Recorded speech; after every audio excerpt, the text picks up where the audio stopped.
कि रुद्राक्ष जो माला होता है हम गला में क्यों पहनते हैं? रुद्राक्ष एक तो कहते हैं ना, इस शिव जी का रुद्राक्ष होता है तो शिव जी का स्वरूप भी माना जाता है। कहते हैं जैसे कंठी हुआ रुद्राक्ष हुआ, यदि हमारे गले में रुद्राक्ष है तो हमारे आसपास कोई गलत ऊर्जा नहीं आ सकती। यदि मांस खाते हैं लोग, क्या उसमें क्या पाप लगता है या क्या होता है, थोड़ा बताइएगा। यदि हिंदू धर्म में, सनातन धर्म में कहते हैं ना, किसी को हमारे प्रति हमारे द्वारा यदि किसी को दुख हो रहा है तो महापाप है। अच्छा, साधु संत क्या विवाह करते हैं कि नहीं है? क्यों नहीं करते हैं? गृहस्थ संत भी होते हैं, साधु संत भी विवाह करते हैं। संतों की परंपरा रहती है। जिन देखो इसमें सन्यास दीक्षा होती है। अच्छा। जिसकी सन्यास दीक्षा हो गई तो वो सन्यासी हो गया, वो विवाह नहीं करता फिर। अच्छा, पाप करके लोग कुंभ मेले में जाकर स्नान कर रहे हैं, क्या वो स्नान करके वो अपना वो पाप धुल जाएगा क्या? आपको एक बात बताएं, हमने किसी संत के द्वारा सुना था। हमें ये लगता है लोग ये कहते हैं कि जो पाप हो गया तो गंगा जी में स्नान करेंगे तो पाप धुल जाएंगे। पहले के लोगों के घर में माता पिता होते थे, माता पिता को वृद्धाश्रम नहीं भेजते थे। लेकिन आजकल के लोग इतने पढ़े लिख गए हैं कि माता पिता को वृद्धाश्रम भेज दिया, अब बोझ बन गया। अब बताओ, ऐसे पढ़े लिखे लोग बढ़िया हैं कि वो अनपढ़ लोग बढ़िया थे? इनसे बढ़िया तो वो अनपढ़ लोग थे, कम से कम लोगों का सम्मान। अमृत कहाँ से उत्पन्न हुआ, थोड़ा बताओ। इस समुद्र मंथन के द्वारा, समुद्र में जब 14 रत्न निकले तो उसी में से अमृत उत्पन्न हुआ है। कहाँ कहाँ वो गिरा था अमृत? ये 4 स्थानों पर गिरा था। अपने अपने को नहीं चिंते, आखिर में ऐसा क्यों? ये स्वार्थ के संबंध है संसार के। आज का जो संबंध है ना, पैसों से रिश्ते बनते हैं आज के समय में। यदि आपके पास पैसे हैं, जेब खूब मोटी है ना, तो उतनी मोटी रिश्ते बनेंगे। और जेब बहुत तो मतलब साधु संत है जो कि मीट मछली भी खाने लगे हैं। तो भाई सनातन धर्म को भ्रष्ट कर रहे हैं। वो साधु संत है ही नहीं जो मीट मछली खा रहे हैं, उनको हम साधु संत कह ही नहीं सकते। दिखावा कर रहे हैं हम, मतलब सबसे बड़ी बात तो ये है कि मांस खाने वाला व्यक्ति इंसान ही नहीं है। हिंदू धर्म में बहुत आप भी सुने होंगे कि भगवान को नहीं मानते हैं। अब हिंदू धर्म में भगवान को नहीं मानेंगे तो लोग जाएंगे कहाँ? बात तो यही हो रही है ना। अभी तक जो हमारे संत चिल्ला चिल्ला के कह रहे हैं कि लोग सद्मार्ग से भटक रहे हैं, हमारे भगवान को छोड़ के कोई धर्म बदल रहा है, धर्म परिवर्तन कर रहा है। अच्छा। हाँ, और जो गृहस्थ संत होते हैं वो विवाह करते हैं। आप किस में हैं? अभी तो आगे अभी जीवन चल रहा है और ठाकुर जी ने जैसे आगे सोचा होगा हमारे लिए वो के लिए आप सोचे शादी विवाह होगा। ऐसा हम नहीं कहते कि हम कोई साधु हैं, कोई संत हैं। भाई हम तो सनातन धर्म का प्रचार कर रहे हैं। लेकिन अभी जब होगा, अभी पर्याप्त समय है, अभी ऐसा कुछ सोचा नहीं, आगे ठाकुर जी की इच्छा है। नमस्कार, मैं छोटू कुमार, आप देख रहे हैं टाइम्स ऑफ जम्मू। आपको बता दें इस वक्त अभी हमारे साथ कथावाचक देवी गौरप्रिया है, जो कि इनसे सबसे पहले राधे राधे। आप सभी के लिए राधे राधे, जय श्री कृष्णा। मैं देवी गौरप्रिया। जितने लोग जुड़े हुए हैं सबके लिए राधे राधे, जय श्री कृष्णा। अच्छा, बताइएगा आप अलग अलग स्टेज के माध्यम से क्या कुछ बताना चाहते हैं? देखिए, स्टेज की बात नहीं है, ठाकुर जी कृपा से व्यासपीठ पे रहते हैं। अच्छा। तो कथा भले ही अनेक हो, कभी राम कथा होती है, कभी भागवत कथा होती है, कभी शिव महापुराण कथा होती है, लेकिन सबके पीछे का उद्देश्य एक ही है, सनातन धर्म का प्रचार हो। अच्छा। हाँ, हमारे सनातन के लोग जागें, जागरूक हों, सबके पीछे का उद्देश्य एक ही है।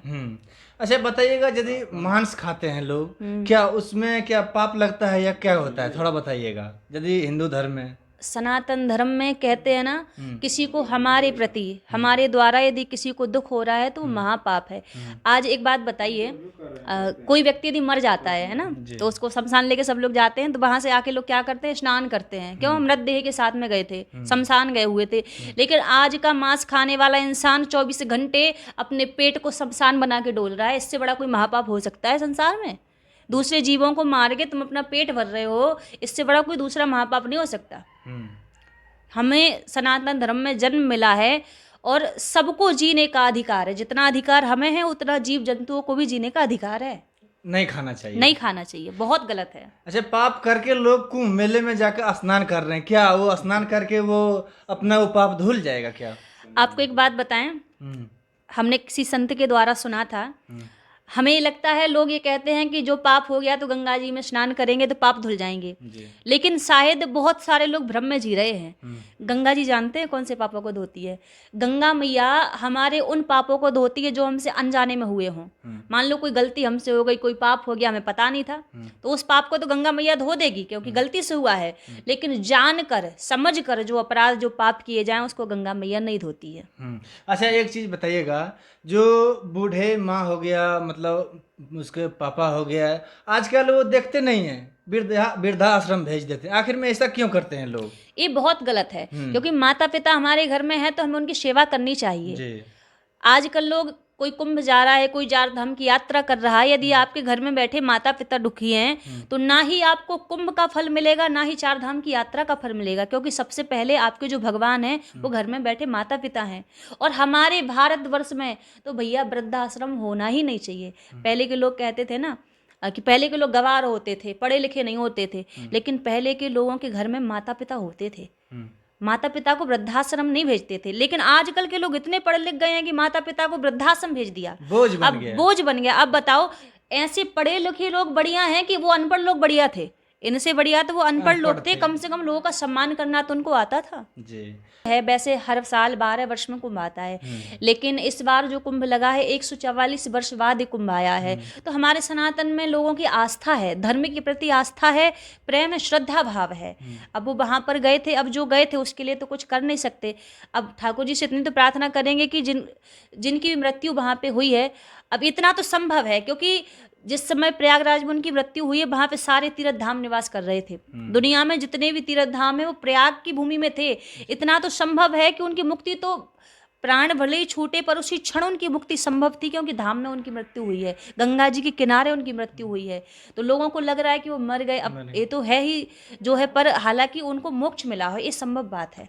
अच्छा, अमृत कहाँ से उत्पन्न हुआ, थोड़ा बताइएगा। ये समुद्र मंथन के द्वारा, समुद्र में जब 14 रत्न निकले तो उसी में से अमृत उत्पन्न हुआ है। कहाँ कहाँ वो गिरा था अमृत? ये 4 स्थानों पर गिरा था, ये हरिद्वार, नासिक और आपका उज्जैन, और हरिद्वार, नासिक, उज्जैन, प्रयागराज। अच्छा, जो साधु जो नागा बाबा आते हैं कहाँ फिर चल जाते हैं, फिर विलुप्त हो जाते हैं, फिर देखने को नहीं मिलता इनका है? तो देखो आज तक किसी को पता नहीं चल पाया कि ये संत, कोई कहता है जंगलों में निवास करते हैं, कोई कहता है ये बड़े बड़े संत कोई हिमालय की गुफाओं में रहते हैं, हिमालय की चोटियों में तप करते हैं। वास्तव में सत्य है, ये संत केवल कुंभ में ही आपको इनके दर्शन होंगे। वैसे आप सोचो कि इन संतों के दर्शन हो जाए तो नहीं होंगे। और कब इनके दर्शन होते, मान लीजिए हमारे धर्म पे कोई संकट आया है तब इन संतों के वहाँ पे दर्शन होते हैं।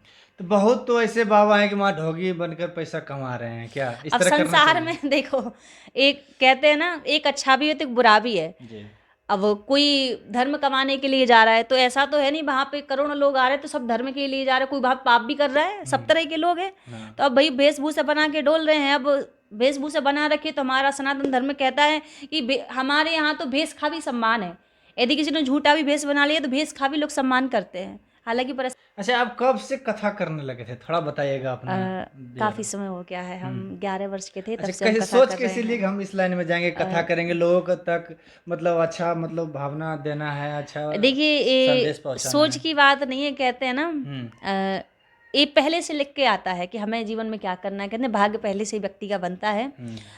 एक जीवन में ये नहीं होता है कि भक्ति हमारे ऊपर रहता है कि भक्ति हमें करना है, लेकिन भाग्य में व्यक्ति को जीवन में करना क्या है, क्या इसके भाग्य में है, क्या लिखा हुआ, क्या इसको मिलेगा, ये तो ठाकुर जी पहले से लिख के भेजते हैं। तो शायद ये ठाकुर जी की बड़ी कृपा है कि उन्होंने ज़्यादा नहीं, जितना भी हमसे हो सक रहा है उतना हमें सनातन धर्म के प्रचार के लिए चुना है। ये हमारे बड़े भाग्य है, इसको हम मानते, बड़े हमारे सौभाग्य हैं कि दुनिया में करोड़ों लोग हैं, ऐसा नहीं कि एक दो, करोड़ों लोग हैं, लेकिन करोड़ों लोगों में से यदि चुना है सनातन धर्म के प्रचार के लिए तो हमारे गौरव की बात है। अच्छा, एक सवाल मेरा रहेगा कि रुद्राक्ष जो माला होता है हम गला में क्यों पहनते हैं? रुद्राक्ष एक तो कहते हैं ना, इस शिव जी का रुद्राक्ष होता है तो शिव जी का स्वरूप भी माना जाता है। कहते हैं जैसे कंठे हुआ रुद्राक्ष हुआ, यदि हमारे गले में रुद्राक्ष है तो हमारे आसपास कोई गलत ऊर्जा नहीं आ सकती। आपके आसपास कहते ना, हम जानते कि भूत अकेले होते, लेकिन भूत प्रेत कई योनि होती है इनकी। तो यदि हमारे गले में रुद्राक्ष रहेगा तो कभी भूत प्रेत भी आपके पास में नहीं आ सकता। रुद्राक्ष पहनने का नियम भी होता है, यदि आपके गले में रुद्राक्ष है तो आपको लहसुन प्याज बिल्कुल वर्जित है, मांस मंद्रा इत्यादि बिल्कुल वर्जित है। और तो और संतों ने तो यहाँ तक कहा है कि आप रुद्राक्ष कंठी धारण करते हो तो आपको झूठ भी नहीं बोलना चाहिए, तभी ये अपना असर दिखाता है। बहुत तो मतलब साधु संत है जो कि मीट मछली भी खाने लगे हैं। तो भाई सिर्फ धर्म को भ्रष्ट कर रहे हैं, वो साधु संत है ही नहीं जो मीट मछली खा रहे हैं, उनको हम साधु संत कह ही नहीं सकते। दिखावा कर रहे हैं हम, मतलब सबसे बड़ी बात तो ये है कि मांस खाने वाला व्यक्ति इंसान ही नहीं है, तो साधु संत की तो बात फिर छोड़ दो। हर एक व्यक्ति को साधु संत का नाम नहीं दिया जाता। स्वरूप को देखकर नहीं कह सकते कि साधु संत है।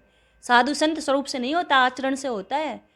जिसका आचरण में भक्ति है, भाव है, सरलता है, दया है दूसरों के प्रति, वही संत है। केवल स्वरूप धारण करने वाला व्यक्ति संत नहीं हो सकता। हिंदू धर्म में बहुत आप भी सुने होंगे कि भगवान को नहीं मानते हैं। अब हिंदू धर्म में भगवान को नहीं मानेंगे तो लोग जाएंगे कहाँ? बात तो यही हो रही है ना। अभी तक जो हमारे संत चिल्ला चिल्ला के कह रहे हैं कि लोग सद्मार्ग से भटक रहे हैं, हमारे भगवान को छोड़ के कोई धर्म बदल रहा है, धर्म परिवर्तन कर रहा है। तो कई जगह तो लोग भड़का भड़का के कुछ पैसों के प्रति लोग धर्म को परिवर्तन कर लेते हैं। सच्चिदानंद रूप आए, यहाँ संसार में जो चीज दिख रही है वो सब भगवान का स्वरूप है। अच्छा बताइएगा, यदि हम कष्ट में हैं तो क्या हमें खुश रहना चाहिए या दुख रहना चाहिए? यदि कष्ट में है, आप जितना खुश रहोगे ना, कष्ट भी सोचेगा भैया इसके ऊपर तो मेरा असर ही नहीं पड़ रहा, खुद छोड़कर चला जाएगा। दुख जीवन में हो ना, एक बात कहते हैं ना, कोई जीवन में दुख है तो अपने घर में अकेले बैठ कर रो लेना, लेकिन जब भी घर से बाहर निकलो तो मुस्कुराते हुए निकलना। क्योंकि आजकल लोगों की आदत क्या है, हमारा दुख हमारे मुंह पे ना रो कर पूछेंगे, हमें लगेगा बड़ा हितैषी हमारा, और 4 लोगों में हंस के सुनाएंगे फिर। इसलिए अपना दुख अपने तक ही सीमित रखो, लोगों को बताने की जरूरत नहीं है। अच्छा, साधु संत क्या विवाह करते हैं कि नहीं है? क्यों नहीं करते हैं? गृहस्थ संत भी होते हैं, साधु संत भी विवाह करते हैं। संतों की परंपरा रहती है। देखो इसमें सन्यास दीक्षा होती है। अच्छा। जिसकी सन्यास दीक्षा हो गई तो वो सन्यासी हो गया, वो विवाह नहीं करता फिर। अच्छा। हाँ, और जो गृहस्थ संत होते हैं वो विवाह करते हैं। आप किस में हैं? अभी तो आगे अभी जीवन चल रहा है, और ठाकुर जी ने जैसे आगे सोचा होगा हमारे लिए वो होगा। तो शादी ब्याह के लिए अब सोचे शादी विवाह होगा, ऐसा हम नहीं कहते कि हम कोई साधु हैं कोई संत हैं भाई, हम तो सनातन धर्म का प्रचार कर रहे हैं। लेकिन अभी जब होगा, अभी पर्याप्त समय है, अभी ऐसा कुछ सोचा नहीं, आगे ठाकुर जी की इच्छा है। धीरेन्द्र शास्त्री तो बोल रहा है हिंदू राष्ट्र करेंगे, हिंदू राष्ट्र करेंगे। एक चीज बताऊं, हिंदू राष्ट्र करेंगे नहीं, हिंदू राष्ट्र है हमारा। हिंदू राष्ट्र है, बस लोगों को जागृत करना है, और वो जागृत करने में लगे हुए हैं। क्या वो जो भविष्यवाणी करते हैं क्या सही करते हैं? बिल्कुल सत्य करते हैं। क्या आप हमारे सनातन धर्म में इतनी शक्ति है कि आप यदि एक के होके रह लो, किसी एक देवता को अपना मान लो,